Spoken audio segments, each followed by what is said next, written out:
불과 몇 년 전에 우리는 코로나라는 전대미문의 바이러스로 인하여서 전 세계가 고통을 당하는 상황을 우리는 직접 목도하였고 경험을 하였습니다. 우한에서 시작된 이 작은 바이러스가 많은 사람들을 한 사람 한 사람 전염시켜 나갔고 점점 각 국으로, 각 나라로 확장해 나감으로 말미암아 전 세계가 이 코로나의 몸살을 앓게 되었습니다. 저는 이 모습을 보면서 전염성과 확장해 나가는 모습을 보면서 이 모습이 꼭 죄라는 특징과 매우 흡사하다는 것 같다는 생각을 해보았습니다. 죄라는 것도 전염력이 매우 강할 뿐만 아니라 점점 더 확장해 나간다는 아주 독특한 특징을 가지고 있는 것이 바로 죄라는 것입니다. 오늘 읽었던 이 창세기 4장을 보면 잘 아시는 사건이 기록이 되어져 있는데 형 가인이 동생 아벨을 죽이는 살인 사건이 기록되어져 있습니다. 이 사건으로 살인이라는 죄가 가인으로 끝나는 것이 아니라 그의 후손들에게 전염을 시켰고 이 죄가 점점 더 확장해 나가는 것을 오늘 창세기 4장에서는 그 말씀을 기록하고 있습니다. 우리가 읽진 않았지만 창세기 4장 16절로부터 24절까지의 말씀에 보면 그러한 내용들이 기록되어 있습니다. 가인의 후손들이 기록되어져 있고 그 후손들 가운데 또한 라멕이라는 사람이 사람을 죽이는 그러한 내용들이 기록되어져 있습니다. 특별히 오늘 말씀에 보면 라멕이 상함으로 말미암아 소년을 죽였도다라고 23절 말씀에 기록을 하고 있는데요. 이 상함이라는 단어는 상처라는 의미가 되는데 상처로 말미암아 사람을 죽였다라고 합니다. 이 상함 또는 상처라는 이 단어는, 이 표현은 분노, 폭력, 문란함 등 타락한 인간의 죄악된 모습, 그리고 이 세상의 모습을 함축적으로 표현하는 단어가 바로 이 상함이라는 단어입니다. 이 상함으로 말미암아 사람을 죽였다라고 지금 이야기하는 것으로 보아서 가인으로 시작된 이 죄가 사람들에게 전염을 시켰고 점점 더 확장해 나가는 모습을 우리는 볼 수가 있는 것이죠. 이것이 바로 죄의 무서움이라는 사실입니다. 하나님은 이 죄악으로 타락한 이 세상을 변화시키기 위해서 아담에게 셋을 주셨습니다. 우리 읽어보겠습니다. 25절 말씀을 함께 읽어보겠습니다. 시작.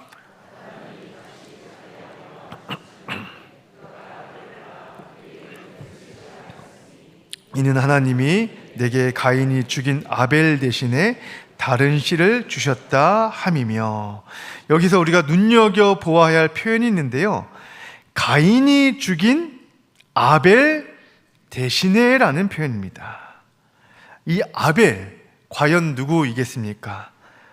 히브리서 4장 말씀에 보면 이 아벨을 믿음이라는 표현으로 이 아벨을 이야기를 합니다.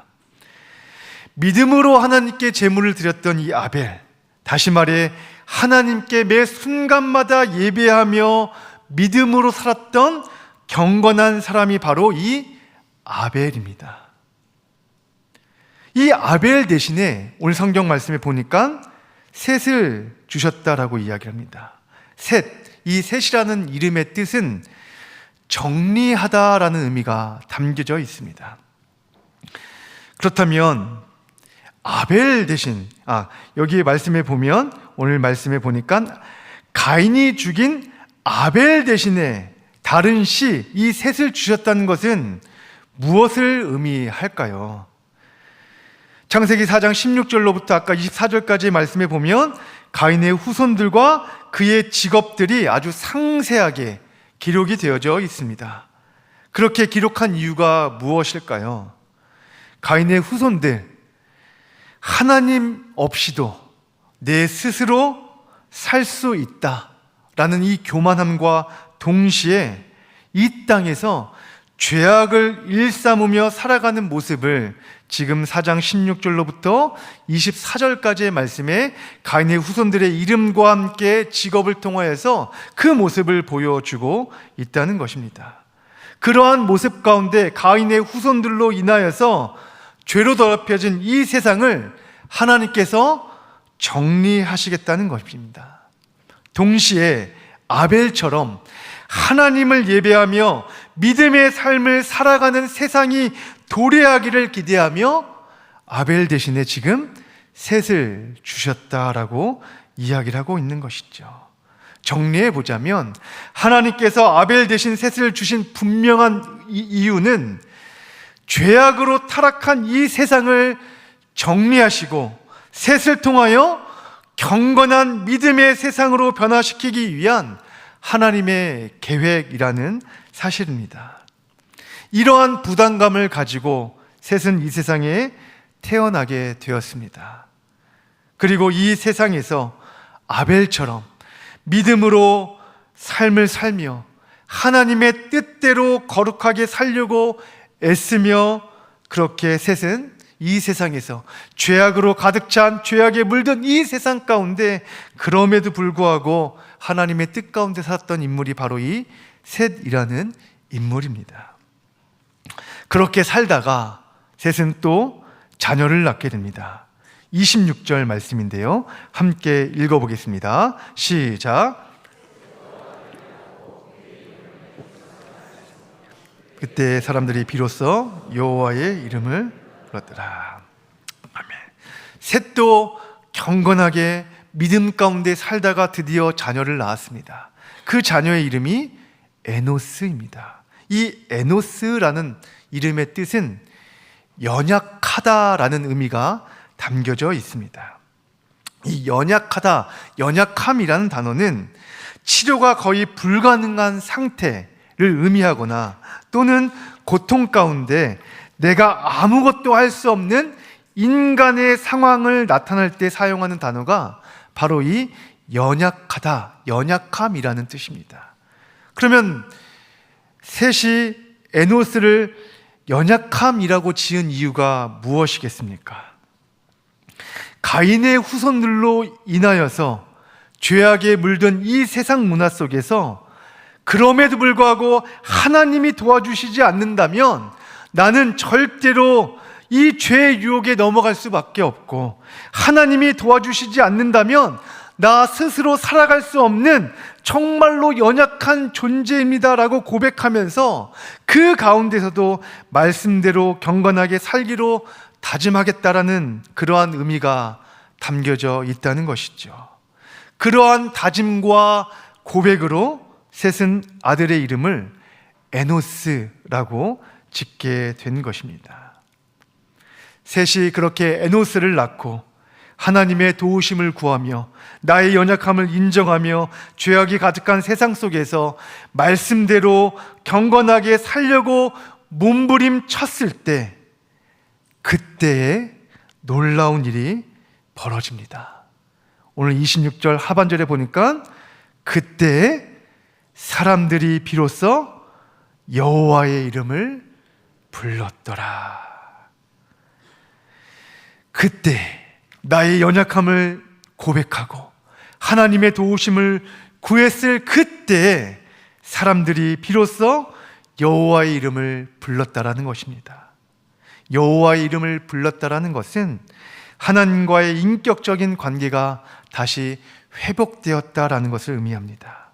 다시 말해 이 죄악으로 물든 세상 속에서 예배가 회복되었을 뿐만 아니라 믿음으로 살아갈 수 있는 힘과 은혜를 주셨다라는 의미가 담겨져 있는 것이죠. 하나님은 가인의 후손들에게 절대로 은혜를 베풀지 않으시고 내버려 두십니다. 그리고 침묵하십니다. 하지만 경건한 셋의 후손들은 겸손히 하나님 앞에서 자신의 연약함을 인정하고 하나님의 도우심을 구하였을 때 그때에 하나님께서 일하셨습니다. 비로소 여호와의 이름을 부르게 되었습니다. 예배가 회복되었습니다. 하나님과의 관계가 다시 회복되었습니다. 여기서 우리가 기억해야 될 단 한 가지는 바로 하나님 앞에서 내 스스로 살아갈 수 있다라는 이 교만한 마음을 내려놓고 나의 연약함을 인정하고 하나님의 도우심 없이는 절대 살아갈 수 없는 존재입니다라는 이 진리, 이 사실을 하나님 앞에 고백할 때 하나님은 그때 일하시고 그때 역사하신다는 사실입니다. 말씀을 정리하겠습니다. 사랑하는 여러분, 저는 오늘 이 밤이 그때가 되었으면 좋겠습니다. 에노스의 이름처럼 하나님 앞에서 나의 연약함을 인정하고 나의 연약함을 고백하며 하나님이 함께 해주시지 않으면 한순간도 살아갈 수 없는 존재라는 것을 늘 인식하며 날마다 하나님 앞에 도우심을 구하는 인생, 그러한 존재라는 것을 인정할 때 그때 비로소 하나님은 일하실 것이고 하나님은 역사하실 것이고 그때 우리에게, 나에게 회복을 허락해 주실 것입니다. 그때 나의 연약함을 인정하는 그때 하나님께서는 하늘의 문을 활짝 열어주시고 저와 여러분에게 폭포수와 같은 은혜를 부어 주실 것입니다. 그러므로 오늘 이 밤이 나의 연약함을 하나님 앞에 고백하는 시간이 될 수 있기를 바랍니다. 오늘 이 밤이 하나님의 도우심 없이는 한순간도 살아갈 수 없다라고 고백하는 이 밤이 되었으면 좋겠습니다.